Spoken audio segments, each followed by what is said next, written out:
Olá, sejam bem-vindos novamente. Então vamos lá, né? Vamos concluir o assunto de relações hídricas. Então, eu comentei sobre o efeito do ácido abscísico no mecanismo de antecipação do fechamento de estômatos. Então a gente tem aqui algumas situações, tá? Para comparar situações experimentais, né? Para comparar esse efeito. Aqui na figura de cima eu tenho o potencial hídrico da folha e na figura de baixo eu tenho resistência estomática. Resistência é diferente do que eu estou comentando até agora. Eu estou falando sobre condutância. Os dois são inversos, tá? Então, quanto maior a resistência, menor a condutância.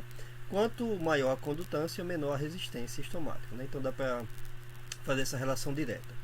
Então, o que é que nós temos aqui, tá?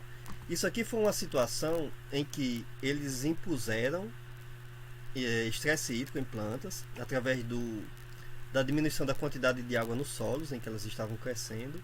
Então aí a gente observa aqui na figura de cima que a partir do momento que suspendeu a irrigação, né, tá aqui, ó, suspensão da irrigação. É claro que quando suspende a irrigação continua ainda uma determinada quantidade de água no solo, e aí com o tempo a planta vai deixando de ter capacidade, o solo vai secando e consequentemente a planta vai deixando de absorver água daquele solo. E aí o potencial hídrico da planta vai diminuindo, inclusive o da folha, que é onde ocorreu a medição aqui. E quando o solo vai secando, o que é que acontece? Existe o conteúdo de água nas folhas, isso aqui foi medido na folha também, ele aumenta. Tá? Logo suspendeu a irrigação, você vê que nesse nível em que a quantidade de ácido abscísico começou a aumentar, ainda existia uma quantidade ótima de água para a planta. Tá? Ela ainda conseguia sobreviver bem nessas condições iniciais aqui. Só que já começou a acumular ácido abscísico nas folhas e, consequentemente, os estômatos começaram a fechar. Tá? Vocês observam um aumento aqui nessa linha em preto. Então, esse é exatamente o mecanismo de absorção. Aliás, esse é exatamente o mecanismo de antecipação da falta d'água. A planta percebe que o solo está começando a ficar seco e já induz o fechamento de estômatos. Tá? Nem precisa chegar no nível de que aquela falta d'água cause problemas para todo o seu funcionamento. Ela antecipa o fechamento como exatamente precaução, né, entre aspas, para evitar danos maiores. E aí quando eles voltam a irrigar, o que é que acontece? O, o nível de ácido abscísico diminui novamente. Por quê? Porque agora tem água disponível para a planta absorver, então ela volta a aumentar o potencial hídrico, porque ela volta, né, a absorver água. E consequentemente, como o nível de ácido abscísico diminui, a resistência estomática diminui. Ou seja, as plantas abrem novamente estômatos. Agora tem água no solo, podemos transpirar à vontade, né, e fazer todo os outros processos metabólicos, como fotossíntese à vontade. Então, ácido abscísico é um hormônio essencial para a percepção da água no solo. As plantas só conseguem perceber e controlar todos os seus processos metabólicos através do ácido abscísico. E perceber falta d'água no solo é essencial para todas as plantas que sobrevivem em ecossistemas tropicais, principalmente os ecossistemas tropicais mais secos, como no caso da caatinga. Como é que ocorre esse transporte de ácido abscísico? Ele é produzido lá nas raízes, é a raiz que tem que perceber água no solo, é claro, né? É a raiz que está em contato com o solo, então ela percebe que o solo está secando, induz a síntese de ácido abscísico. O ácido abscísico é transportado através do xilema, segue todo aquele fluxo de seiva e ao chegar nas folhas ele vem e interage com as células guarda dos estômatos, como está mostrado nessas setas em azul. E aí isso induz o fechamento estomático. Uma outra coisa que o ácido abscísico faz é que quando em situação de falta d'água ocorre um pequeno aumento no pH da água que está em toda essa região aqui da folha. Então o ácido abscísico nesse pH um pouco mais elevado, ele fica na forma de ácido abscísico menos, tá? Ele ganha um elétron. E aí isso é a forma com que ele consegue se ligar nas células guarda. Em situação normal, mesmo que ele chegasse na folha, e ele vem chegando em quantidade muito pequena, ele, como o pH é um pouquinho ácido, né, tá aqui em 6,3 normalmente, então aí ele se liga com íons de hidrogênio, fica numa forma sem ter cargas elétricas, que essa forma do ácido abscísico aqui ela não se liga nas células guarda. Tá? Então isso faz parte do mecanismo de controle. Um outro comentário. Lá na escola provavelmente vocês aprenderam de que xilema transporta seiva bruta, floema transporta seiva elaborada. Em fisiologia vegetal, modernamente, isso não existe mais, tá? Uma das provas é essa daqui, que o ácido abscísico é uma molécula orgânica, ou seja, elaborada, que está sendo transportada no xilema. Então a gente hoje conhece mais coisas, né, e utiliza outras terminologias também. Mas é só um comentário, eu vou voltar a comentar mais um pouco sobre isso lá em transporte de solutos. Então isso aqui é só para exemplificar, né, claro, o mecanismo de antecipação da falta d'água, de fechamento de estômatos na falta d'água pelo efeito do ácido abscísico. Então a nível de célula guarda, isso aqui é bem complicado, tá? Mas para quem quiser se aprofundar, isso está lá no nosso livro texto de fisiologia vegetal. Qual que é o efeito do ácido abscísico a nível molecular? Né? Vocês estão vendo aqui o ácido abscísico chegando em duas situações nas células guarda. Ele se liga a receptores, induz uma sequência de alteração de sinais que são complexas. Só para quem quiser se entender bem isso a nível molecular, isso está bem explicado no livro, né? Mas não é o objetivo da nossa disciplina. Mas o que acontece a partir do momento que chega ácido abscísico? Ocorre inibição da entrada de potássio nas células guarda e de alguns outros elementos minerais, tá? Como cloro e por aí vai. E induz também saída de cloro, potássio e alguns outros elementos minerais também e orgânicos. Vocês lembram desse mecanismo, né? Como é que funciona? Então, quando a planta quer abrir estômatos, o que é que ela faz?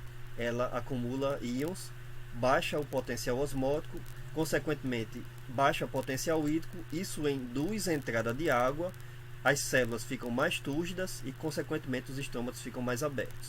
Eu comentei sobre isso lá em uma das aulas mais anteriores. Então é exatamente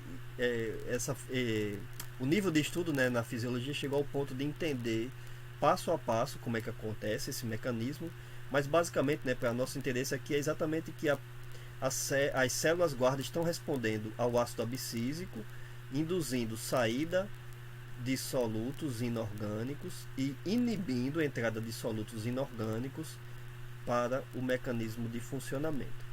Vocês estão vendo aqui uma entrada de cálcio, tá? Vou explicar o que é isso. O que acontece é que o cálcio ele faz parte do sinal químico para a regulação do nível de abertura estomática. Então essa figura aqui ela mede o tempo de exposição ao ácido abscísico e o que é que ocorre de efeito interno a nível celular. Então o primeiro efeito que a gente vê é aumento do nível de cálcio, que é o que está mostrado aqui acima. Então colocou ácido abscísico em situação induzida, que é o que está em vermelho, em comparação com o controle, que está em preto, aumenta a concentração citossólica de cálcio. E aí, quando aumenta a concentração de cálcio, diminui a abertura estomática. O cálcio, ele na verdade não é um soluto que regula processos metabólicos internos. Essa concentração de cálcio é muito pequena, é tanto que o que foi medido aqui, vocês veem a grande variação, né? Porque o equipamento ele não é sensível o suficiente para medir uma quantidade tão pequena de cálcio. Então é uma quantidade tão pequena que o efeito que ele provoca não é osmótico. O efeito que o potássio, o cloro e vários outros solutos provocam é um efeito osmótico. O efeito do cálcio não, ele apenas faz parte dos mecanismos de regulação aqui. É o cálcio que inibe a entrada do potássio, é o cálcio que induz a saída do cloro, das células guarda do estômago, regula alguns processos também nos vacúolos das células guarda do estômago, tá?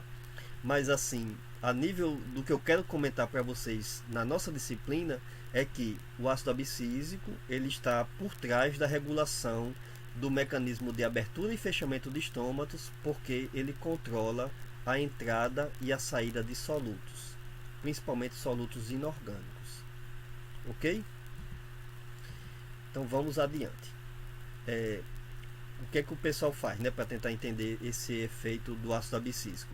Isso aqui é um estudo com plantas mutantes de milho que sofreram mutações exatamente com relação à resposta desculpe, em relação à resposta do mecanismo de abertura e fechamento de células guarda em relação ao ácido abscísico.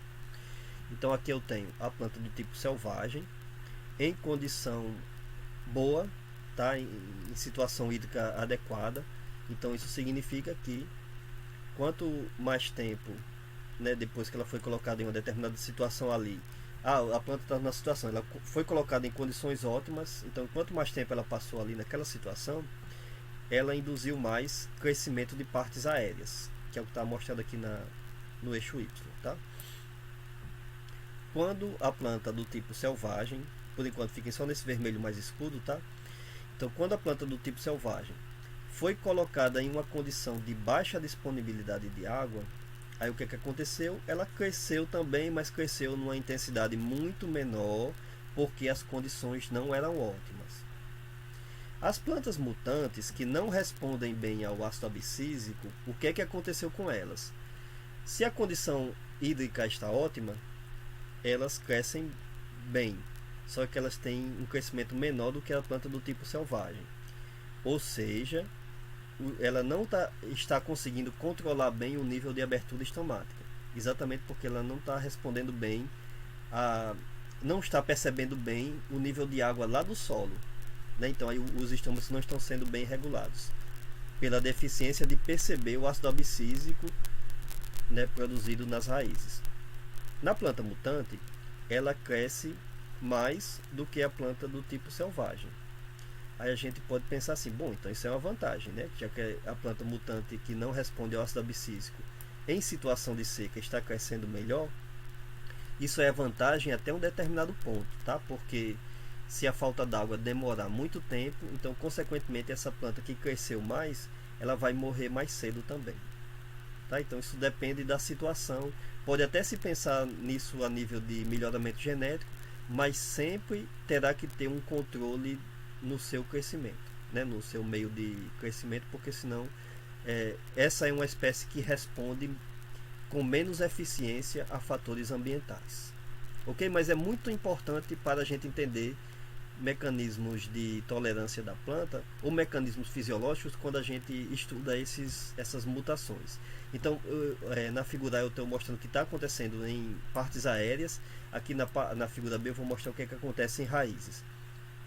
A planta do tipo selvagem, ela tem uma alta taxa de crescimento de raízes também, em condições ótimas, e a planta mutante também, tá? Você vê que a raiz ela não responde muito ao ácido abscísico em si.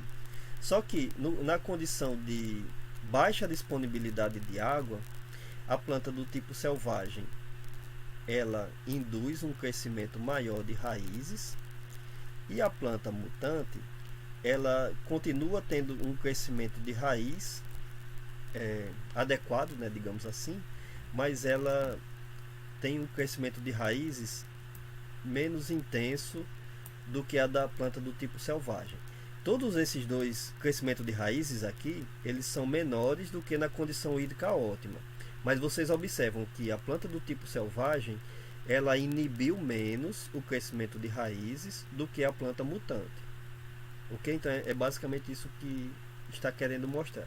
Esse efeito ele não é direto pelo ácido abscísico.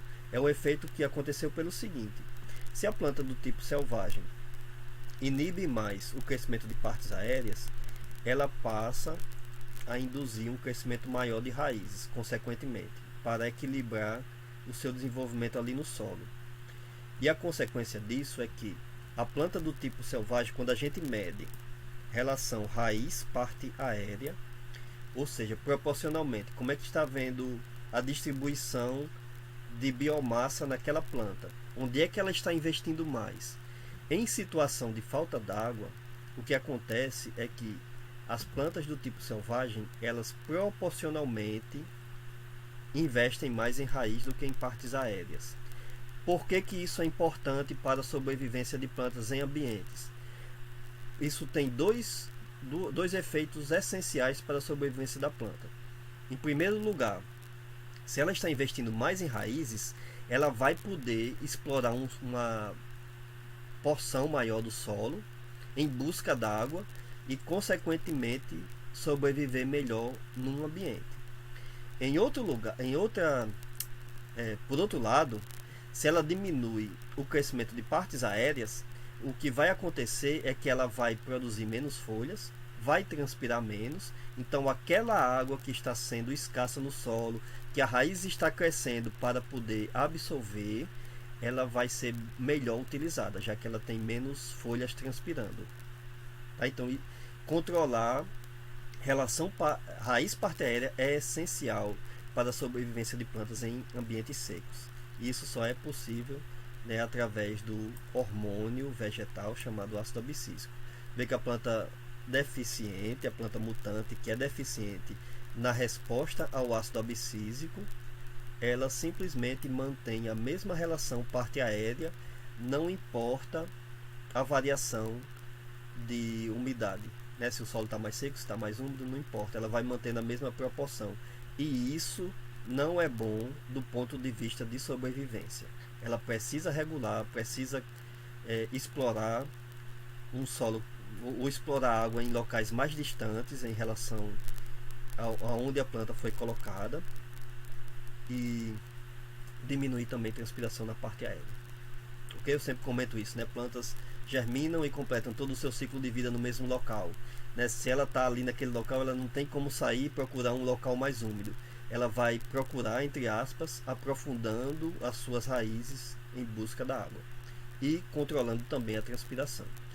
Essa resposta ela é bem geral dentro do reino vegetal. Algumas espécies conseguem responder melhor do que outras, mas de forma bem geral isso aqui acontece. Até eu comentei na aula passada a situação de produtores que durante uma determinada fase do cultivo de algodão suspendem a irrigação para manter as plantas mais resistentes. Então é o mesmo princípio, né, que a gente está vendo, que é geral dentro do reino vegetal.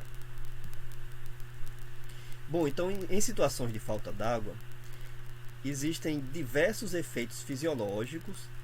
Um dos mais estudados é o efeito na fotossíntese, que é o que vocês estão vendo aqui nessa linha em vermelho mais escuro. Só que o efeito na fotossíntese ele é menos intenso quando a planta começa a faltar água.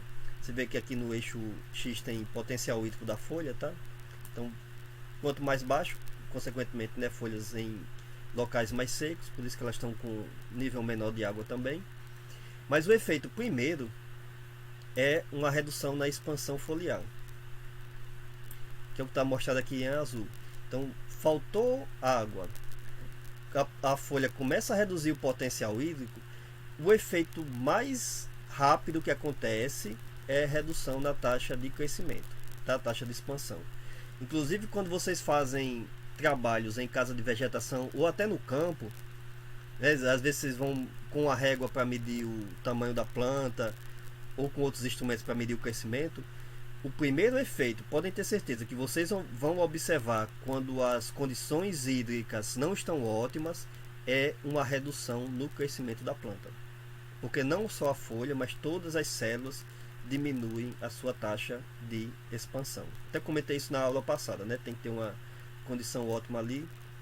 Então esse é o primeiro efeito que se observa. A taxa de fotossíntese ela vai diminuindo, mas vai diminuindo de forma mais lenta. De início, a fotossíntese diminui por causa do fechamento de estômatos, né? Então é o efeito direto, por causa que responde a diversos fatores, como eu já comentei, entre eles o estado hídrico, o nível de água do solo, a umidade do ar, né? E por aí vai. Então isso vai induzindo também redução na fotossíntese, só que a taxa de crescimento ela diminui muito mais rápida. E qual que é a consequência disso para a planta?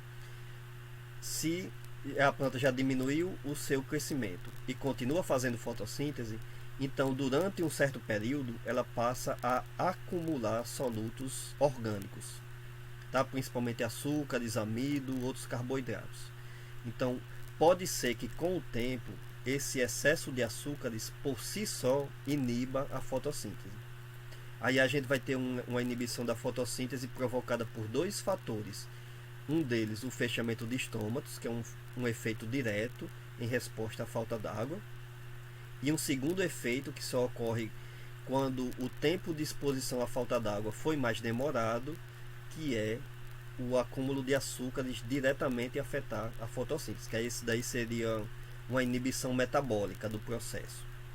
Né? Lá em fotossíntese eu vou explicar em detalhes como é que ocorre essa inibição metabólica. Mas é basicamente como açúcares são produtos da fotossíntese, produtos metabólicos da fotossíntese, então o próprio produto inibe as reações bioquímicas.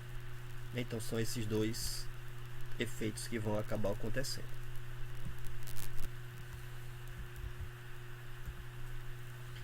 Bom, estímulo ao crescimento de raízes. Eu coloquei essa figura aqui porque ela é diferente do que eu venho discutindo até agora, né? Eu sempre falo de que quando as plantas estão em um solo mais seco, elas tendem a ter um aprofundamento maior no crescimento de suas raízes. Só que aqui eu estou mostrando a seguinte situação, né? Um solo seco, uma raiz mais concentrada próxima à superfície, e aqui um solo irrigado e raízes mais aprofundadas. Bom, isso aqui tem essa explicação lá no livro, o texto da gente, né? Mas eu coloco aqui exatamente para a gente entender a seguinte situação, tá? O nível de falta d'água no solo, ele varia e, consequentemente, a resposta biológica da planta varia também. Esse solo seco aqui, ele é altamente seco. É uma quantidade de água tão limitante em que as plantas não conseguem nem fazer com que ocorra crescimento das próprias raízes. Consequentemente, a parte aérea está bem inibida também, tá? Esse solo irrigado é irrigado num nível que permita o crescimento normal da planta. Se eu tivesse uma situação intermediária entre eles, eu teria uma planta com raiz mais profunda ainda. Isso é bem interessante para a gente ver que quando a gente biologia, né, qualquer ser biológico, eles não estão obedecendo a... Não é uma ciência exata, né? Tem muitas coisas que a gente vai trabalhar e que vai observar ali. Então, só para a gente comparar isso, tá? A água é essencial para crescimento, divisão celular, de todas as estruturas vegetais, inclusive de raízes. As plantas respondem à falta d'água até um certo nível, aprofundando as suas raízes. Mas se a falta d'água é muito intensa, com certeza todo o seu crescimento vai ser inibido, inclusive o das raízes. Ok? Então é só para ficar mais esse comentário, né, para a gente entender como as situações podem ser complexas, né, de acordo com o que a gente quer avaliar. Ajuste osmótico. Eu comentei há algumas aulas atrás, né, no caso, o efeito do ajuste osmótico. Então deixa eu mostrar como é que isso acontece a nível prático, né? Em uma situação envolvendo duas espécies de plantas. Eu tenho aqui o feijão calpi, que é o nosso feijão de corda, e em rosa aqui tem a beterraba. Então a gente tem aqui medição após a última irrigação em dias. Então eles irrigaram as plantas aqui no dia 0 e deixaram elas passar alguns dias sem receberem água. E aí o que foi acontecendo? Aí eles mediram, né? Potencial hídrico da folha, ganho de carbono, ou seja, fotossíntese, e perda de água, ou seja, transpiração. Então o que é que acontece? As plantas de beterraba, elas conseguem manter uma maior transpiração do que o feijão calpi, quando vai aumentando o número de dias depois da última irrigação. Consequentemente, elas fazem mais fotossíntese do que o feijão calpi. Você vê que a partir de um determinado momento ela começa a ter vantagem. E por que ela faz isso? Porque o potencial hídrico dela se reduziu de forma muito mais rápida do que o do feijão calpi. Todas as duas não estão na mesma situação de falta d'água. Por que o potencial hídrico da folha na beterraba se reduz mais rapidamente do que o do feijão calpi? porque a beterraba faz ajuste osmótico. O que é ajuste osmótico? Acúmulo de solutos para produzir redução no potencial osmótico, consequentemente redução no potencial hídrico. Então, se a planta consegue reduzir o seu potencial hídrico, ela mantém diferença entre o solo, mesmo o solo estando secando. Então ela consegue manter essa diferença entre os seus tecidos e o do solo, e consegue manter a taxa de absorção de água. Por isso que ela transpira mais, por isso que ela faz mais fotossíntese. Ok? Então, consequentemente, ela produz mais numa situação de seca. Eu comentei aqui em diversas situações de que todos os mecanismos de tolerância envolvem redução na produtividade. Não é isso? Quando eu falei sobre aprofundamento de raiz, a planta investe energia em raiz, diminui produtividade. Quando a planta induz fechamento de estômatos, diminui perda d'água, mas diminui fotossíntese também, diminui produtividade. Quando a planta faz ajuste osmótico, né, imagine uma outra espécie fazendo ajuste osmótico, ela vai acumular açúcares que poderiam estar sendo utilizados para o aumento da produtividade. No caso da beterraba, tem um pequeno detalhe, que o produto comercial da beterraba é o açúcar, que é o açúcar que se acumula e que faz o ajuste osmótico. Tá? Então, agronomicamente falando, isso é uma das poucas vantagens que a gente tem em que a planta acumula mais solutos para fazer ajuste osmótico e aumenta também o produto de valor econômico. Mas isso até certo nível, ok? Porque se eles deixarem muitos dias numa situação de falta d'água, então consequentemente a planta vai diminuir também a sua produtividade. Ela consegue ajustar, consegue manter uma maior fotossíntese e maior crescimento até um determinado período. Mas se esse período for muito longo, então consequentemente vai ter um efeito negativo também na sua produtividade, inclusive na produção e acúmulo de açúcares, tá? Porque vai reduzir todo o seu processo de metabolismo. Mas até certo ponto a gente poderia ter aqui uma situação de que a planta produz mais e tem um efeito melhor de sobrevivência também no ambiente. Isso acontece inclusive em plantios de melão, por exemplo. Se o pessoal às vezes, quando quer deixar o melão mais doce ou alguma fruta mais doce, eles até suspendem a irrigação de forma que não prejudique muito o desenvolvimento da planta, porque afetar de alguma forma vai afetar, mas de que não prejudique muito o desenvolvimento da planta. Aí o que é que acontece com as frutas? Elas ficam mais doces porque acumulam mais açúcares, tá? Lembrando que frutas são, digamos assim, o principal dreno, o principal caminho que a água vai da raiz, né? Quando a planta produz uma fruta, ela vai cuidar muito bem daquele órgão que está sendo produzido ali. Então, consequentemente, ela vai direcionar todo o seu movimento de água, né, para aquela região.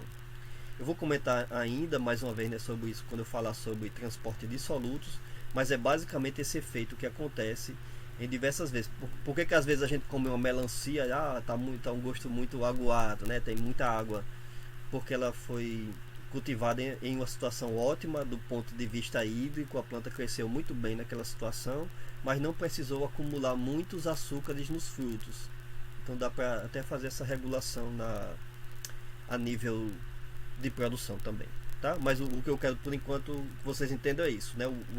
O efeito do ajuste osmótico, mostrando que plantas que fazem ajuste osmótico tendem a crescer melhor, a inclusive ganhar mais carbono, né, acumular mais energia, simplesmente porque elas induzem uma redução mais intensa no potencial hídrico da folha pelo acúmulo de solutos, tá? E não um efeito da falta d'água, mas um efeito intencional para manter diferença entre o tecido da raiz e o solo, e consequentemente da folha, onde foi medido aqui, tá?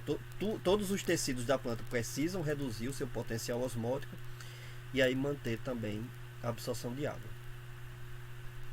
Um outro mecanismo de controle da água são movimentos foliares, que provavelmente vocês já observaram isso em diversas espécies de plantas. Tem plantas que, quando o clima está muito seco ou está muito quente, elas, principalmente plantas que têm folhas compostas, elas induzem um movimento nos folíolos que mantém eles com as epidermes mais próximas umas das outras.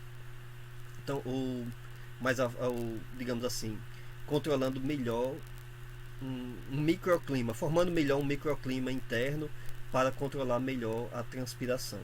É um efeito de aumento da camada de ar limítrofe, tá? Aquilo ali de forma controlada. Então, isso aqui são plantas de soja, em que em uma situação de estresse moderado, elas fazem com que os folíolos se dobrem e não fiquem de forma plana em direção à incidência luminosa do sol.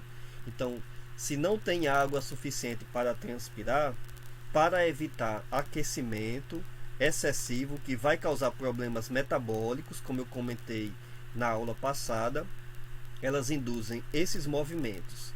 E aí, quando acontece esse movimento, né, é claro que a planta vai transpirar menos, vai fazer menos fotossíntese também, mas ela vai sofrer menos danos térmicos diretos pela incidência luminosa. Ok? Se não está transpirando, se não consegue resfriar as folhas através da transpiração, então evita a incidência luminosa direta. Em uma situação de estresse severo, aí tem problema porque falta água, inclusive para a turgidez dos tecidos. Aí ela fica nessa situação mostrada aqui na figura C, né? Isso aqui é uma situação que a planta não consegue controlar. Com certeza os estômatos estão bastante fechados, ela não está transpirando, mas a folha, como não consegue ter esse movimento de controle, está aquecendo muito mais do que nessa situação da letra B e muito mais do que na situação da letra A, da planta que está transpirando. Então, se a gente fizesse uma foto térmica aqui, com certeza isso daqui estaria emitindo muito mais radiação infravermelha do que a da letra A e do que a da letra B também. Ok? Então, o movimento de folhas, eles são muito importantes para controle também da perda d'água.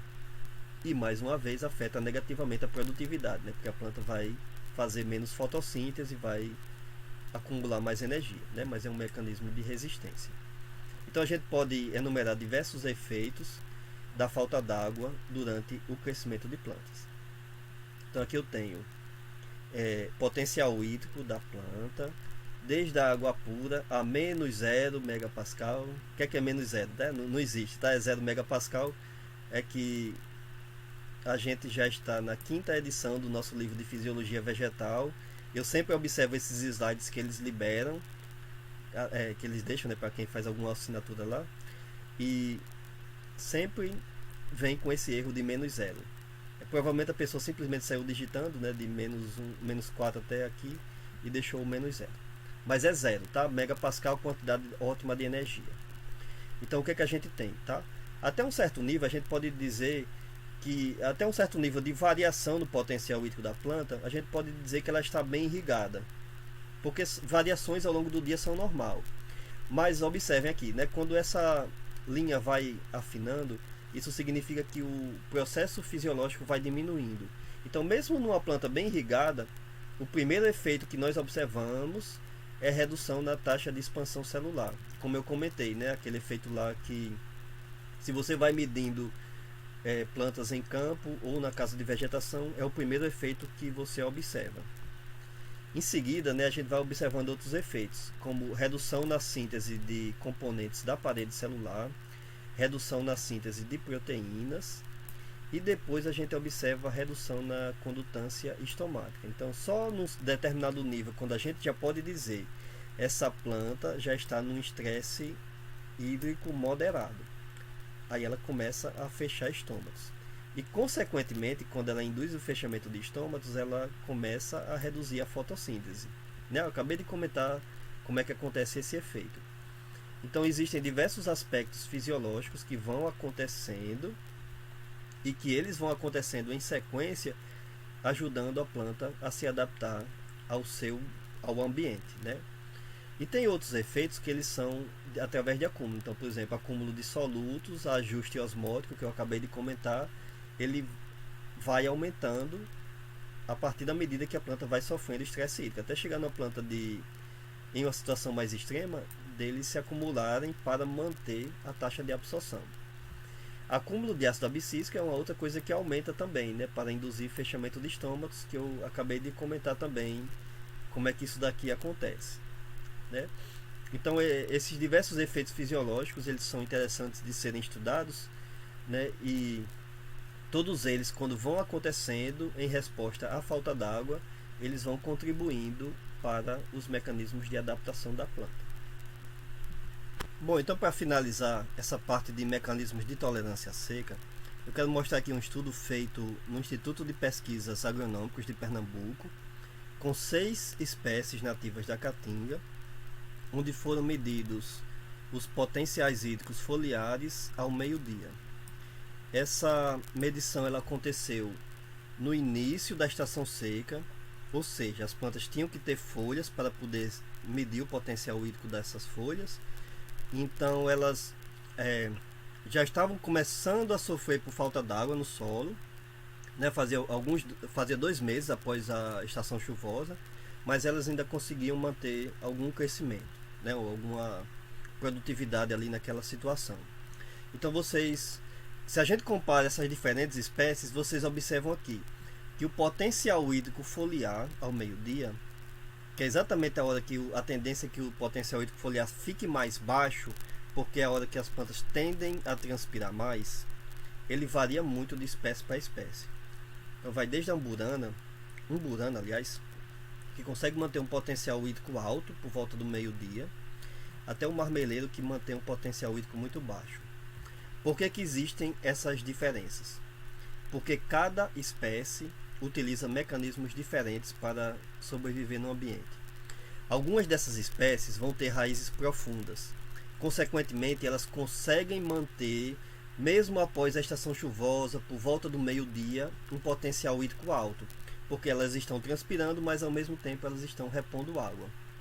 Por sua vez, outras espécies vão ter um potencial hídrico mais baixo, porque elas vão estar com dificuldade de absorver água do solo, ou então elas vão ter mecanismos de ajuste osmótico para sobreviverem naquele ambiente.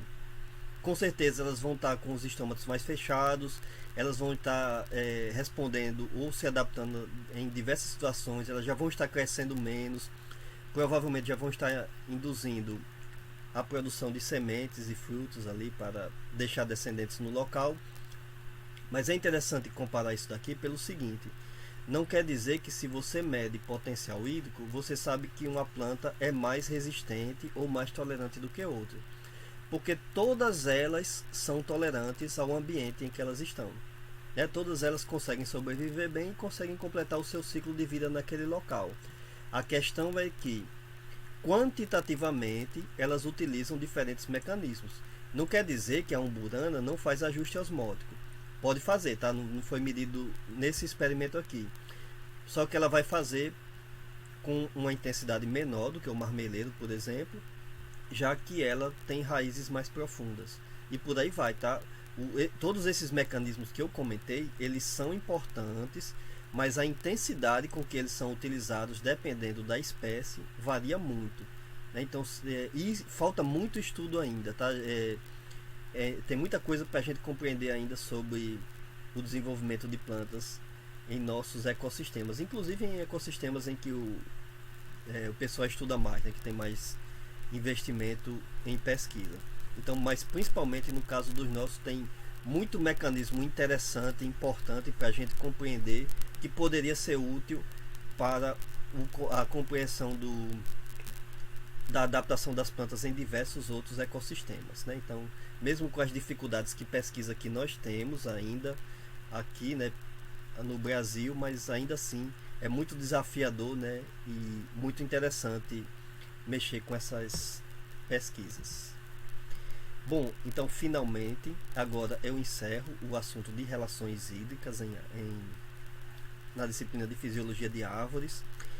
Eu sei que as aulas foram um pouquinho mais demoradas do que o que eu estava imaginando, mas eu tentei fazer tudo aqui de forma com algumas perguntas que foram feitas para mim ao longo da disciplina, exatamente para tirar algumas dúvidas. Mas é claro que eu sei que a dinâmica é diferente, que podem surgir dúvidas ao longo da visualização dessas videoaulas, mas aí a gente fica disponível também para retirar dúvidas adicionais, que provavelmente vão surgir apenas quando vocês forem, aliás, vão surgir em maior quantidade quando vocês começarem a fazer trabalhos de pesquisa. Mas é comum, né, é claro, o surgimento de dúvidas também nessa fase. E aí eu já me coloco à disposição, né, para retirá-las também. Então, muito obrigado pela atenção. O próximo assunto dessa primeira unidade vai ser nutrição mineral. Então, até lá.